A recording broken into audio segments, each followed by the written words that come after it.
was painted blue, where it was once yellow, as former Triple C leader Nelson Chamisa looks to chart a new political path. As he seeks to erase the ghosts of self-imposed interim Secretary General Sengezo Chavangu, who single-handedly destroyed Triple C with a pen and a paper. At the office once occupied by the Triple C, hundreds gathered, including legislators still in parliament under the Yellow Party, all donning blue and chanting different slogans.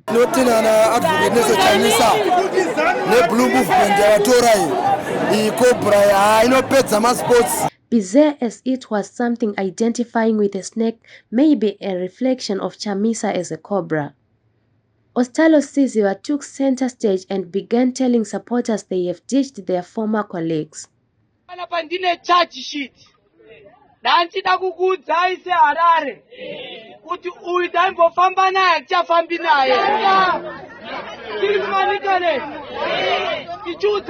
The Triple C is not the vehicle of choice for President Chamisa. Acha uya chiudzavanhu. Iembune. Isuti nofamba mberi. Kuvhura nzira. Tichibva pano takananga Bulawayo. Tichibva Bulawayo toenda Mashwesi. Toudza vanhu kuti tatanga ndo takachenjera. Give me my drivers of the movement in community. At a time, Chamisa has remained mum, just tweeting faces and inspirational antidotes. His foot soldiers are on the ground conducting consultative meetings, but more than that, the team is showing off his support base. Thank you very much. This is the Chamisa moment. We call it the Chamisa moment in the body politics. All these people are here to affirm their support for President African Nelson Chamisa, who has confirmed to Zimbabweans that he has left the Triple C, because the Triple C is no longer the vehicle of choice to take Zimbabweans to the promised land. So people are clear, you know, fellow Zimbabweans, that politics is about a social contract. It is the relationship between the leader and those that are being led. All these people, thousands of citizens from Harare, came out to affirm and solidify the social contract with their president, Advocate Nelson Chamisa. We're here in different parts of the country. From here, we're heading to the beautiful City of Kings. From the City of Kings, we're heading to National and West. Why? Because we have to meet the people. The alternative is grounded on the people. These people are at the center of the revolution that we are prosecuting without fear, without favor. Without the people, there is no politics. Without the people, there is no leader. So all these people have said one message, that they follow the leadership of President Advocate Nelson Chamisa, and instructed fundamentally so, as an ideological point of departure, that everyone must take the direction that President Chamisa has taken. We are very happy. As you can see, it shows that President Chamisa is the only legitimate leader in the body politics in this country. Yes, some are starting their own movements, some are starting their own journey. We wish them well. President Chamisa is a Democrat. We actually fighting for them to have that freedom to associate and de-associate. We associate with President Chamisa because fundamentally his vision attaches with the agenda that ordinary people are looking for. So we're very happy. We're going to be informing different members of society the views that came from the people, because we also heard what the people want in terms of the new direction. We also have to make sure that we bring different forces together to join the alternative that is going to be articulated by President Chamisa at the right time. Thank you very much. Today we addressed Harare Citizen Assembly, giving people updates that our President Advocate Nelson Chamisa left Triple C, but it did not leave politics. He's still in politics. He's still working to free the people of Zimbabwe. He's still working to achieve a new great Zimbabwe for everyone. He will continue to work with the citizens of Zimbabwe. So what we are doing today was actually to update people the position was taken by our President Nelson Chamisa. And what we're going to do, the message here was very clear, that the people of Harare, they rally behind their president, and they actually associate themselves with the message which was delivered by the citizen president. And we are assured the people of Zimbabwe that we are going to continue to prepare the ground for the new. The name of the new movement, Let Us Cross the Bridge, when we get to the river. In the meantime, we are going to continue to canvass the base and strengthen our people so that they know the political direction that we are taking and making sure that Zimbabwe is liberated. People here expressed again their concerns about people who are going for trinkets and trappings of dictatorship. You know, ZANU-PF throws these things, carrot stick, tempting people. We were never born in parliament. We were never born councillors. So we have put people of Harare on notice that today we are just telling them broadly, but the next meeting we are going to be giving them by names. That this one we have worked with him, this journey we are no longer working with them, so that they don't poison and confuse our people. Thank you very much. Thank you very much. The people in Harare converged to affirm their position, backing Advocate Nelson Chamisa to be their hope for us to attain a democratized and safe Zimbabwe, which recognizes the rights for all. The people were here and they managed to unanimously agree on positions that, number one, Advocate Nelson Chamisa will lead us. Number two, we need to continue with a robust program of mass mobilization for us to have the mass with us. We also need to conscientize the base so that they are aware of the steps that were taken by Advocate Nelson Chamisa. You saw the charge sheet that he produced to Emerson Mnangagwa, telling him the crimes that he has committed, the shrinking civic society space, the electoral environment which is filled with illegalities. You have seen the economic and political and socio-economic turbulence that was outlined in that document. It's a clear document which shows how we are at crossroads as a nation and how we need someone to save us. So basically that was all about the meeting and the high spirits. As you can see, no one is castigating this position. People are behind it and uniting for one reason, for change. The confirmation is that people are waiting for Advocate Nelson Chamisa to take us to a prosperous new great Zimbabwe. Thank you. Well, of course, we are all aware of the developments since our change champion-in-chief, Advocate Chamisa, decided that he was severing his connections with CCC, an organization that has got his signature all the way through. It was not an easy decision for him to take, but there are times when you find it necessary in the public interest to give up that which you love so much. So the people that were gathered here today from Harare, the assembly,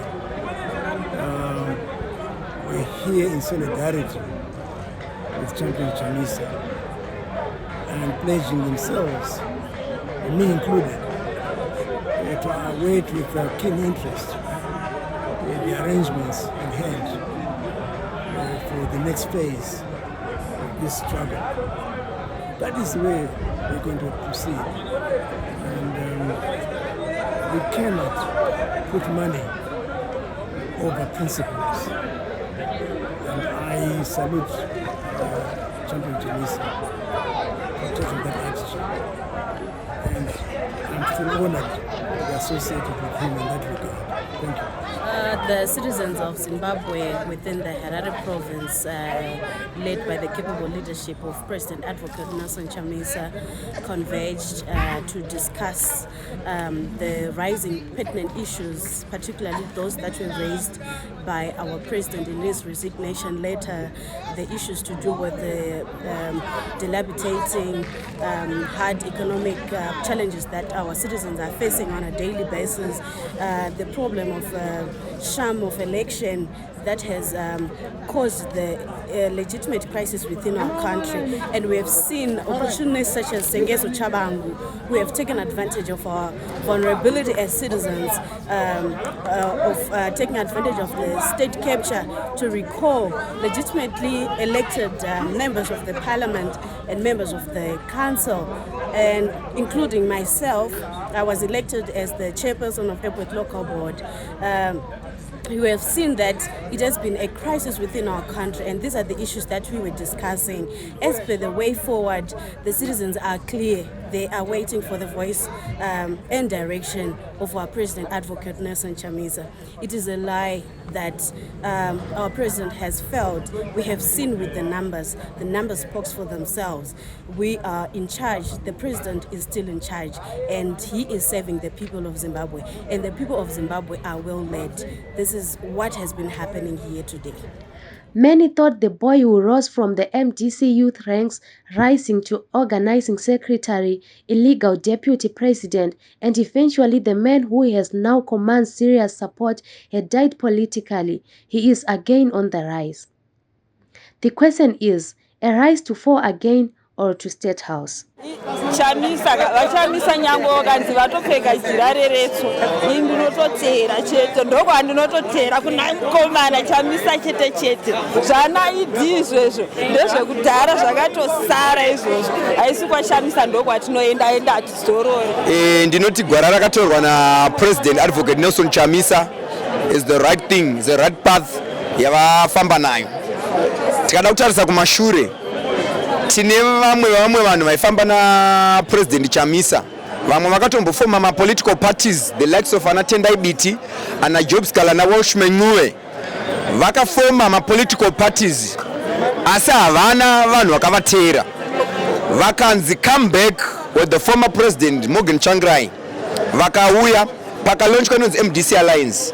Tabva kuMDC Alliance, Douglas Monzora akanobvuta chinhu chacho achibatsirwa ne the regime ZANU-PF. Ndobva president vaita muono unenge wetwiza bavafoma Citizen Coalition for Change. Nhasi vanhu ivavo ndo mapioneers vakuti chinhu ndechedu. Saka president the right thing chavaita chekuti aiwa zvamati mimi chinhu ndechenyu ndakukusirai chinhu. Izvi nezvo vakurwadziwa again kuti president vakuita a new thing and chinhu chevanhu, chinhu chema citizens. President Chamisa ndofunga vanhu vanozviziva kuti president vanodiwa nemunhu wese. And ndo president vakawina in Zimbabwe.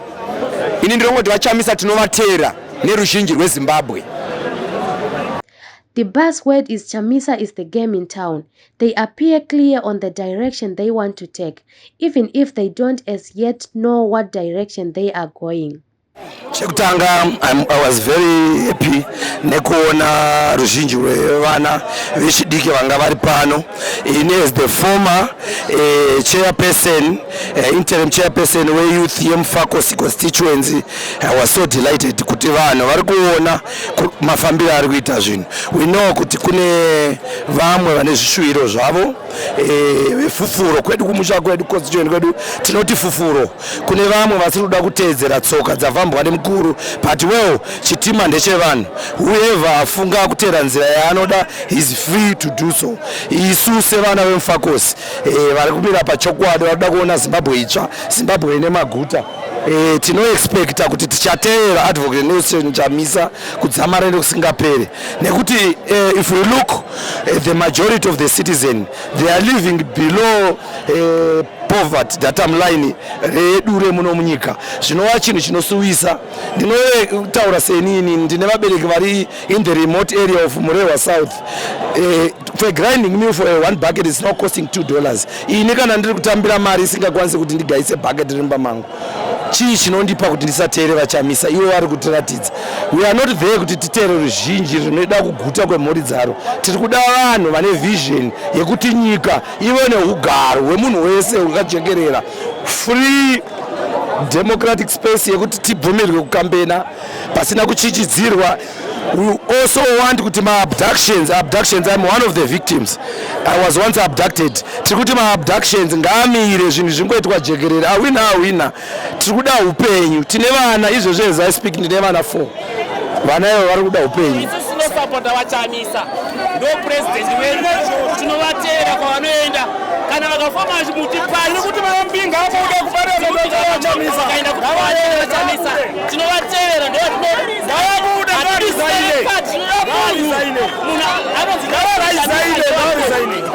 Chipana patanchida kuindoza president wedu Nelson Chamisa. So kuindoza Nelson Chamisa ndovatinoteerera hatiteeri zita repati tinoteerera fesi yemunhu tinoda mutungamiri ane vision anoona vachamisa ndovatinoteerera hatitaisa pati hatitaisa kutoasa munhu anosukuna kuzimbabwe masiku fizi akudhura hii mvura ichanaya makagurura hakuna umwe anozoita kuti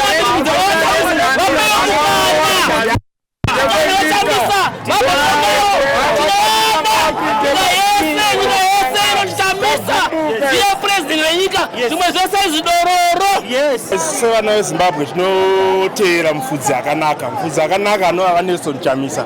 Naizvozvo tega tinoziva kuti uyu ndefudzi wakanaka, fudzi wakaipa tega tinotosenza danger tobva tatiza tokuti movement ngaende kumberi. It's not a secret that the new in the opposition is coming, but has Chamisa learned anything from the failed past?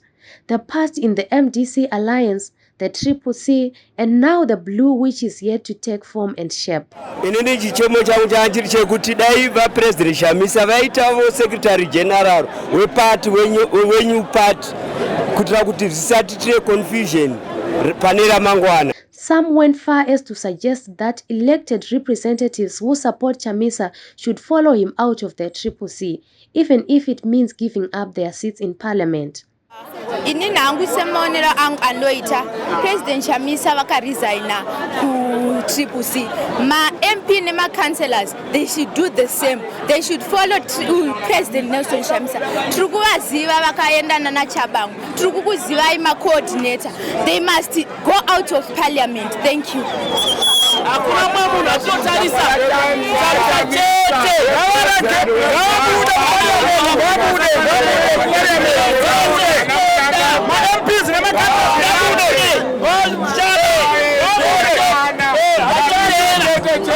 Speaking to the media, Nelson Chamisa's loyal supporters expressed their dissatisfaction towards Charlton Wende, who is seemingly choosing another direction which is not the same expected of him, that of being loyal to President Nelson Chamisa. They feel like Wende is a traitor to them. Edunde kungoti zvanga muchingoona so ibato itsvairi vachamisa vakati vasiya bato asi ndashamisika ndaona uso hwakaita sana Charlton Wende hwanga husipo asi vanoclaima power vanoclaima kuti vanomira nezvido zvevanhu saka tiri kuti Wende nevamwe vako vamwe vacho vanga vari pano kana muchiziva kuti hamusi pane vanhu garai magarira iko kusa hatichadi vanhu vanotengesa vanhu vanodya nezanu vanhu vanorarama nesimba redu tisu tinosungwa tisu tinogara kumajeri imi muri kuparliamendi muchidya dikita redu isusu hatina chatiri kuwana pazviri saka tiri kuti iwe Wende nevanhu vako chimboitai order izvezvizvi tiri kutouya ikoko kumasitsi acho amakatora tisitai kukambeneraika tisitai mhanya siku nesikati Wende taiti tikakusumudzira foni na1 o'clock waifoni waidaira foni izvozvo haudaire foni unongo uchikoti hei ndakamirira saini ipiko inodarika yataurwa naChamisa kuti izvi ndasiya kana uri une rudzi rumwe chete nesu unongosiya isuko tangosiya tafa here inga takasungirwa takaita mbiri tiri kuMDC tikaita mbiri tiri kuTriple C tangosiya tine zvinyowani kana uri munhu wedu handei nevamwe ndapedza newe. To many who gathered and chanted praise to Chamisa, they want attention and focus be on the ruling party, ZANU-PF, which they accuse of living extravagantly in the face of extreme poverty and a collapsing healthcare education system. To the supporters, the new blue movement should stand up for the people and demand change from the government. They believe Nelson Chamisa is the answer to their problems. Zimbabweans, my name is Donald Nchema. I'm a UZ student. Ndaya pano uzosapota change, ndaya pano uzosapota Chamisa. Vanoya iwo chiedza chedu chemangwana kuti tizowana mabasa tapedza chikoro. Vanova iwo vari kutungamira macitizens of Zimbabwe ndo patakaisa hope yedu yese. Zvekuti ZANU-PF iri kutry kupenda vachamisa black isu hatisi kufocusa nazvo. We are focusing on the real change that is going to be brought by Advocate President Nelson Chamisa, our next president 2024. We keep supporting the president. Alright, nina ndiri mwana weshanduko kwaenda Chamisa ndokwandoenda nawo nekuti muno muZimbabwe tiri kutambura izvo zvingadai tiri kumabasa asitazosarudza kuya pano hakuna mabasa. We want a new Zimbabwe, a great Zimbabwe inotungamirwa nava Nelson Chamisa. Chero vakanzi vakunotonga vari mumvura tunoenda navo hatisi kuzombovasiya hosi tanzwa nembavha izvozvo umwe munhu ari bhizi kutengera vanhu mamota muzvipatara hamuna mishonga hamuna kana chirimo isu tichitambura vabereki tine hama dzakafa muzvipatara nenyaya yekushayikwa kwemishonga tati tichafamba navachamisa vasvika zvanaka vava Nelson Chamisa. This movement is for the citizens, not for the ZANU-PF regime. Isu chatiri kuda ishanduko munyika yeZimbabwe. Mayouth movement yamachuza kunge mauya pano tikuda shanduko kwaenda vachamisa ndokwatiri. Youth yose kune vana vari kuzvikoro mauniversity colleges. We want works, jobs. Hatichadi vana vanoswera mastreet. Zviri kukonzerwa neZANU-PF. Thank you. Isu sevana vechidiki vemuno muZimbabwe tanzwa nekushaya mabasa. Vanhu vakusvika pakuita zvemadrugs nenyaya yekushaya mabasa panguva inoi. Dai vatunzirwawo mabasa. Tinoda kuteera vaNelson Chamisa ndivo vane zano redu vagotitungamirira muno munyika yeZimbabwe pamwe zvingangofambawo zvakanaka. Tanetane nhamo nguva yareba zvaakubohwa ngaachipindewo mukuru manzwa nekutibirira toita sei. Tanetane nhamo. Love him or hate him, Chamisa, a lawyer, pastor, and politician, has flexed his muscle and proved that the brand in the opposition resides in his charisma. Where he goes, the people have followed, and what he says, they have listened, without even questioning. Even without questioning, the question remains, will he take it away from ZANU-PF, which appears solid and stand? Reporting for HSTV News and Current Affairs, Wongai Kawa.